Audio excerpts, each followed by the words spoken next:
Hello everyone, in this video I will show you how to use one hand mode on Samsung Galaxy S26.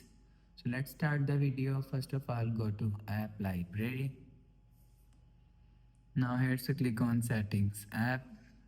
Now in setting, scroll down, and click on advanced features. You will see advanced feature is here, so click on advanced feature.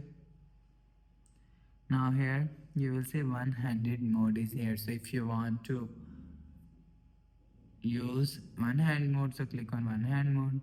So you will see turn on this button. So if you want to turn off this button, so turn off this button. You will turn on or turn off one hand mode from here. So after the process, go back to home screen, refresh phone. So that's how you can use one hand mode on Samsung Galaxy S26.